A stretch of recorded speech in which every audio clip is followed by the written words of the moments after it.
Hi, I'm Dr. Chad Larson. Thanks for joining me in another episode of Keep It Real. I spent the past few days at a medical conference on environmental medicine, and it was packed full of speakers that are experts in the field of environmental medicine, and they really brought us the latest information about how the environment really impacts our health.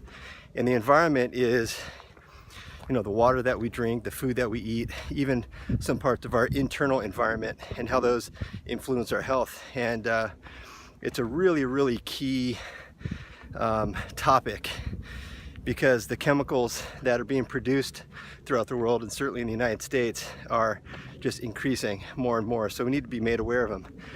Remember, one of my goals of this show is to demystify what the human body really needs to stay healthy, and also to bring you information that maybe you're not hearing anywhere else. So one of the key things that we learned is that there's lots of environmental stressors that impact the brain, and really the subtitle of this conference was neuroinflammation. Neuroinflammation is when there's a buildup of inflammatory chemicals in the brain, and these can be produced by lots of different things, but what we're learning is that it's largely our environment that causes these inflammatory chemicals to be produced, and those could end up in the brain. And we know that neuroinflammation leads to neurodegeneration, which can lead to certain neurodegenerative processes like Alzheimer's disease and Parkinson's and these other brain-based conditions. But they can start to manifest much earlier in life. It sometimes takes 6 or 7 decades for some of these symptoms to really start to turn into diseases, but they can start much earlier, like memory problems, brain fog, focus problems. A lot of these things can be recognized much earlier in life and can be dealt with. And according to what we learned in this conference, that there's some things that you can do on a daily basis to really help ensure that you're going to decrease the impacts of these environmental stressors on your health.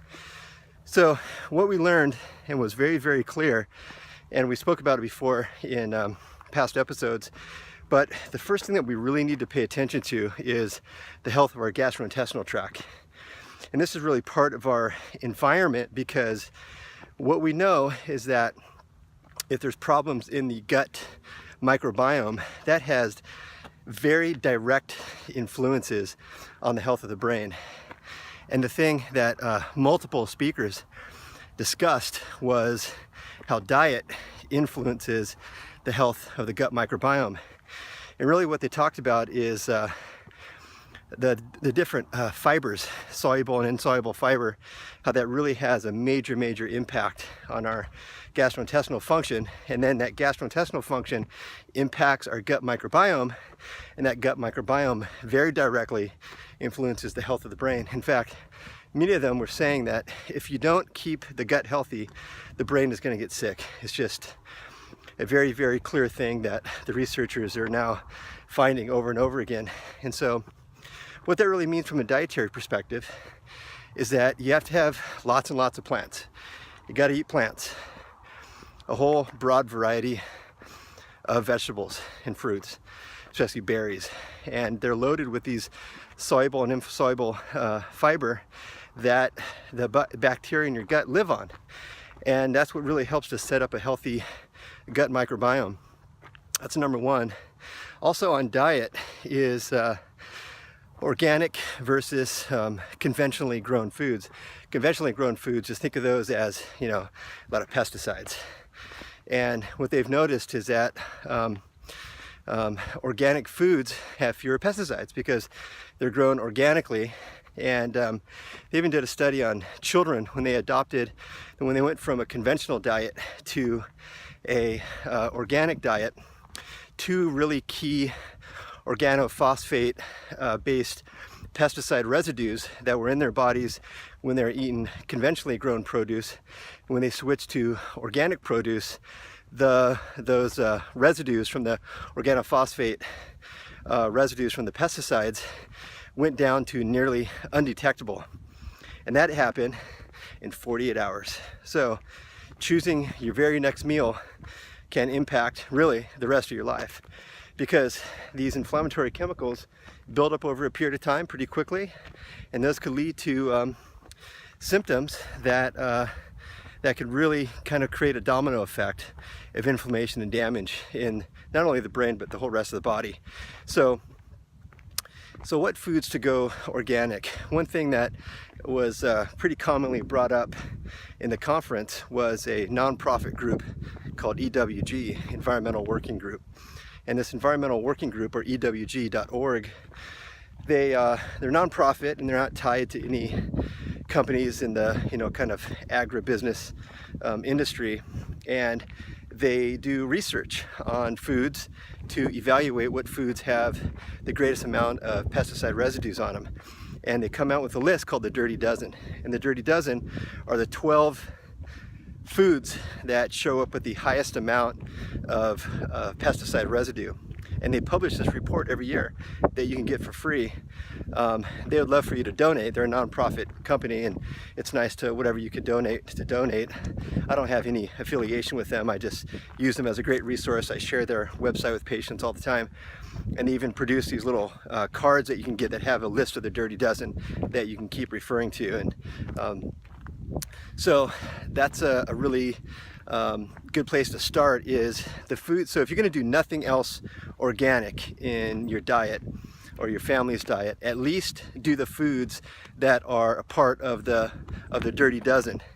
And that Dirty Dozen food, those are the ones that have the highest amount of pesticide residues. And so you really, really, really need to stay away from those ones, because we know, and there are multiple lectures that talked about this, that it's a lot of the pesticides that are in our foods that can make their way to our body and could influence a lot of, it could really kind of bog down our detoxification systems. It could overwhelm our inflammatory chemicals, and it can make it in such a way where our bodies can't really keep up, because we're consuming these foods day after day after day, and our body's not really set up to handle those amount of exogenous toxins. So that's one that you can start right away. Another one is get an air filter. And I'm talking about two different types of air filters.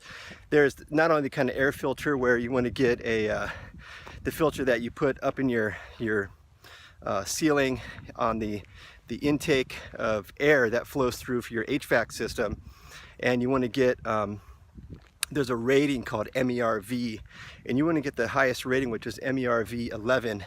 You're going to pay more for those filters, but they really keep out a lot of the toxins that get sucked in through the ambient air and get pulled in through the system to decrease recirculating those toxins in the rest of your house. So you really want to go with the more expensive ones, and it's it's one of those things where you pay for it now or you pay for it later in your health, and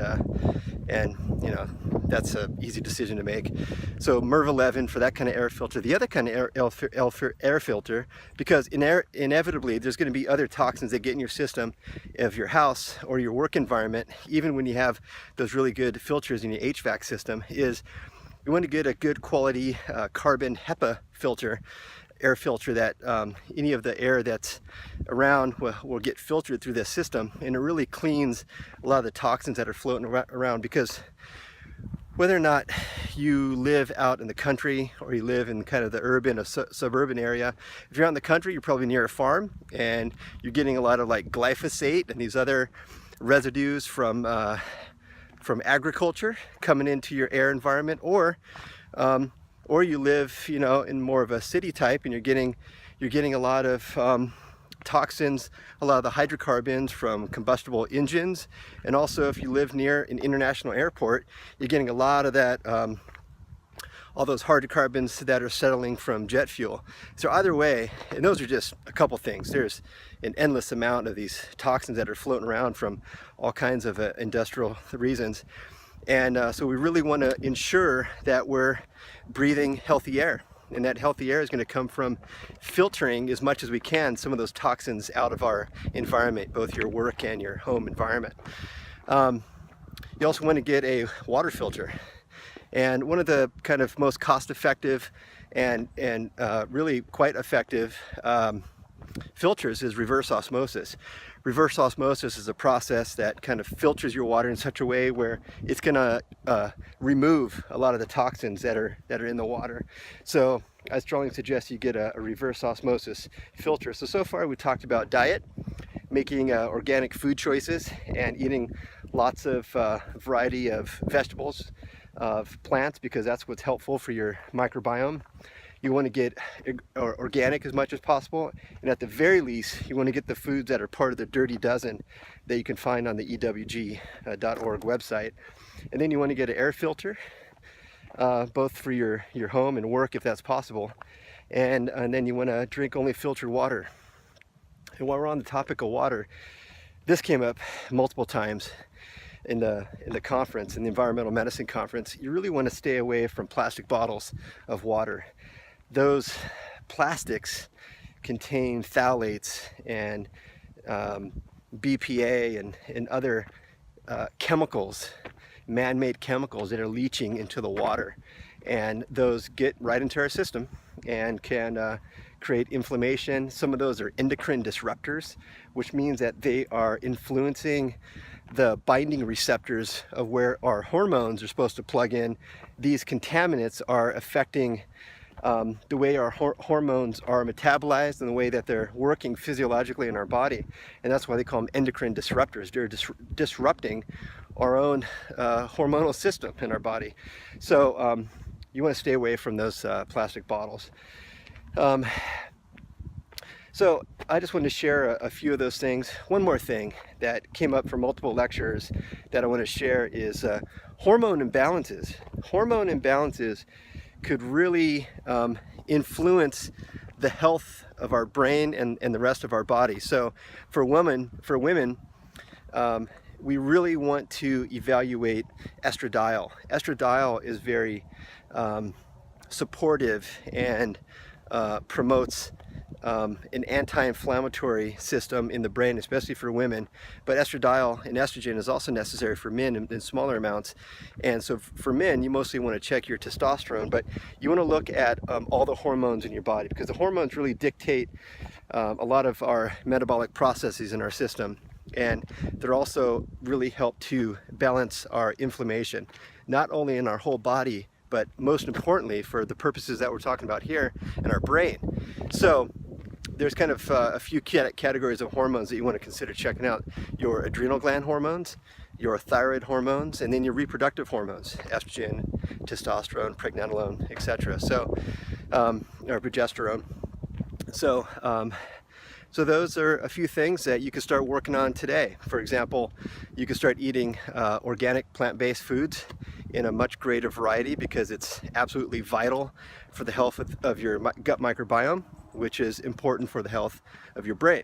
And we want those foods as much as you can to be organic, because they just showed, researchers just showed, I can give you all these fancy names of organophosphates and different pesticide residues, but just know that when you go organic, you're going to have a dramatic decrease of the exposure of these pesticide residues. So you want to go organic as much as you can, but at the very least you want organic of the Dirty Dozen that's published every year. And the Dirty Dozen changes a little bit every year, so it's good to check out their website and get their latest information. You want to make sure and get air filters for your whatever environment you're in the most. Ideally get it both your work and your home environment. You want to get a water filter, and you want to make sure that your hormones are being evaluated. There's also some key inflammatory chemicals that we'll continue to discuss this in future episodes, because these are really key topics that are vital to maintaining health. And so those are a few things that you can start doing today, and I hope you learned something. I'm going to keep going to these different conferences and sharing this information to you. And although these conferences are just for medical providers, this is information that everybody needs, not just our patients. And so I'm trying to share this with you as much as I can and really help you demystify what it takes to stay healthy and maintain your wellness and live the healthiest life that you can. So hope you learned something. I'll talk to you soon. Keep it real.